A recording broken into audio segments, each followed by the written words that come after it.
sekalian, puji syukur kita dapat berjumpa sekali lagi. Mari kita memulakan renungan pagi pada hari ini dengan pujian Dalam Kasih-Mu Bapa. Dalamnya kasih-Mu Bapa, terlebih dari segalanya, pengorbanan yang termulia selamatkanku.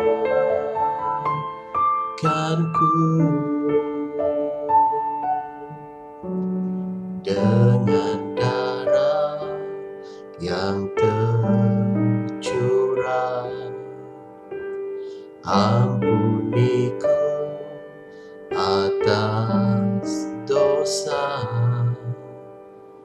Ku bersujud kepadamu, oh Yesusku.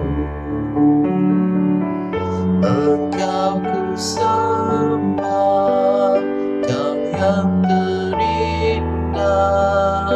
Pulihkanku dengan darah-Mu.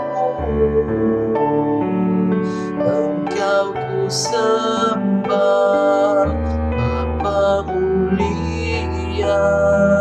Seumur hidupku ku mau menyembah-Mu.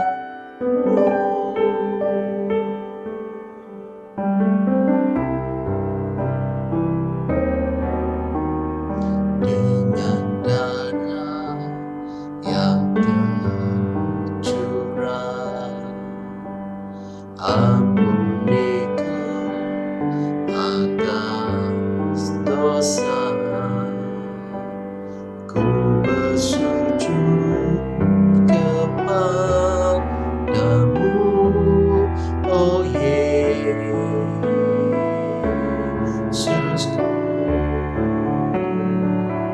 Engkau ku sembah, Kau yang terindah.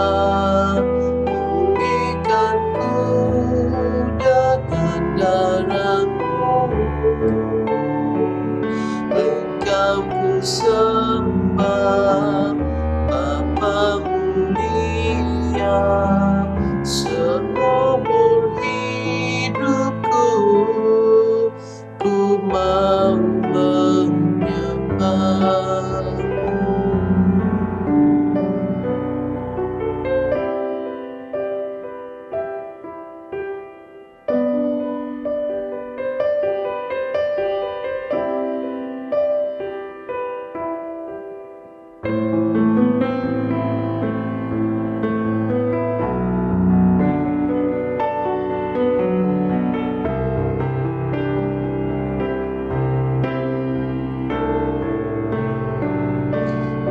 Engkau ku sembah, Kau yang terindah. Pulihkanku dengan darah-Mu. Engkau ku sembah, Bapa mulia. Seumur hidupku ku mau menyembah.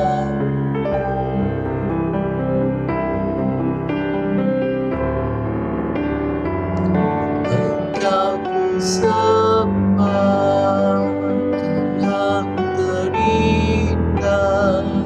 Pulihkanku dengan darah-Mu.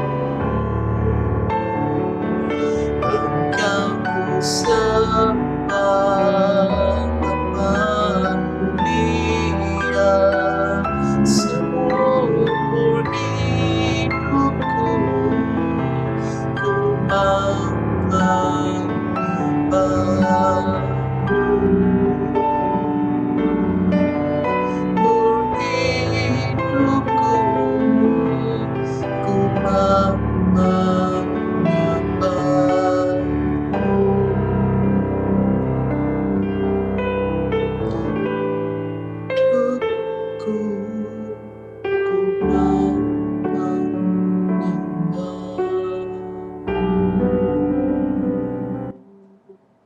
Benar Tuhan, kiranya pujian ini Tuhan mengungkap kerinduan kami Tuhan, untuk kami terus menyembah-Mu Tuhan di dalam roh dan kebenaran. Pada saat ini Tuhan, sebentar sejak lagi kami akan merenungkan firman-Mu Tuhan. Kami mohon Tuhanlah yang berbicara lewat firman-Mu yang akan disampaikan oleh hamba-Mu. Tuhan, pakailah hamba-Mu yang hina ini Tuhan, untuk memberitakan firman-Mu yang mulia Tuhan. Dalam nama Tuhan Yesus Kristus yang Maha Berkuasa, kami berdoa. Amin. Saudara dan saudari sekalian, di hari yang kedua ini, tema perenungan pada pagi ini iaitu tetapkan fikiran anda pada perkara di atas. Tetapkan fikiran anda pada perkara di atas. Diambil dari surat Kolose, bab yang ketiga, ayat yang ke-1 hingga ayat yang ke-4. Dari surat Kolose, bab yang ketiga, ayat yang ke-1 hingga ayat yang ke-4. Mari kita membaca bersama-sama. Karena itu, kalau kamu dibangkitkan bersama dengan Kristus, carilah perkara yang di atas, di mana Kristus ada, duduk di sebelah kanan Allah. Pikirkanlah perkara yang di atas, bukan yang di bumi. Sebab kamu telah mati dan hidupmu tersembunyi bersama dengan Kristus di dalam Allah. Apabila Kristus yang adalah hidup kita menyatakan diri kelak, kamu pun akan menyatakan diri bersama dengan Dia di dalam kemuliaan. Inilah firman Tuhan dari surah Kolose bab yang ketiga, ayat yang ke-1 hingga ayat yang ke-4. Dalam surah ini yang ditulis oleh Rasul Paulus ini, saudara dan saudari sekalian, Rasul Paulus dia menyatakan bahawa orang-orang Kristian adalah orang-orang yang mati dan dibangkit kembali bersama Kristus, iaitu seperti ayat 1 katakan. Karena itu, kalau kamu dibangkitkan bersama dengan Kristus, carilah perkara yang di atas, di mana Kristus ada, duduk di sebelah kanan Allah. Oleh itu, Rasul Paulus, saudara-saudari, dia menasihati bahawa mereka yang dilahirkan kembali, ataupun di ayat ini dikatakan dibangkitkan kembali dengan Kristus, harus mengarahkan ataupun orang percaya harus memusatkan pikiran mereka pada hal-hal di atas, itu bukan pada hal-hal yang di bumi. Maksudnya, kita harus mengarahkan fikiran kita sebagai orang percaya kepada hal-hal yang rohani, yang berbentuk alkitabiah, bukan kepada perkara-perkara yang membawa kita ke arah duniawi.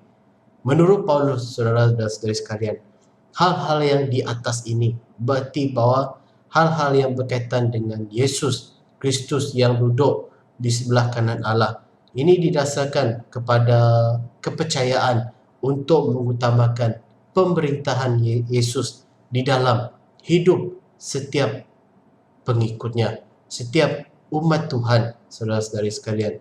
Jadi, dengan kata lain, orang Kristian tidak lagi mengarahkan fikiran kepada hal-hal yang di bumi, hal-hal yang duniawi. Paulus kemudian menyatakan bahawa semua orang kudus akan dinyatakan bersama dengan Kristus dalam kemuliaan ketika Yesus datang kembali. Jadi kebenaran ini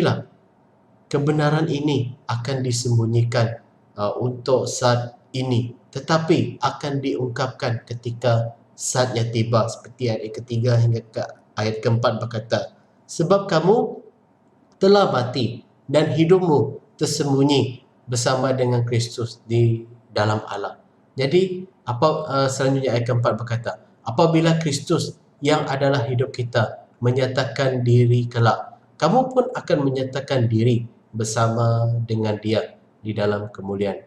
Demikian juga saudara-saudari, orang-orang kudus, kita sebagai umat yang percaya yang hidup di bumi ini harus hidup dan mati bersama dengan Kristus. Kita harus selalu menantikan dengan setia kedatangan Yesus yang kedua kali, dengan memusatkan pikiran kita kepada hal-hal yang di atas, hal-hal yang rohani. Jadi saat itulah kita dapat apabila kita membesarkan fikiran kita kepada hal-hal yang rohani, saat itulah kita dapat menyingkirkan gaya hidup kita yang sembrono, gaya hidup kita yang tidak menyenangkan hati Tuhan, gaya hidup kita yang terikat kepada hal-hal yang duniawi. Oleh kerana itu, ketika kita menjalani kehidupan yang berfokus kepada hal-hal yang di atas, hal-hal yang rohani, seperti menuruti apa kata dalam firman Tuhan, kita dapat menjalani kehidupan yang membayangkan, ataupun kita dapat sekaligus menuju kepada kehidupan sejati dan kekal.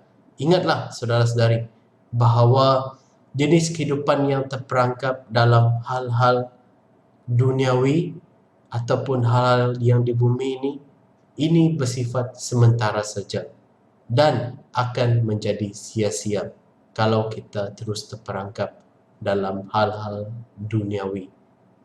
Oleh itu, sebagai refleksi bagi kita, apakah pendapat anda dan termasuk diri saya sendiri tentang saranan Rasul Paulus bagi kita untuk memikirkan hal-hal yang di atas, iaitu hal-hal yang rohani? Apakah kita boleh lakukan, saudara dan saudari sekalian, sebagai orang percaya pada saat ini? Apakah kita masih terus mau mengarahkan kehidupan kita kepada hal-hal yang duniawi, hal-hal mengejar hal-hal yang sia-sia? Oleh itu, marilah kita balik semula untuk mengarahkan fikiran kita, untuk mengabdikan hidup kita hanya bagi Tuhan. Kita ini adalah bejana bagi Tuhan.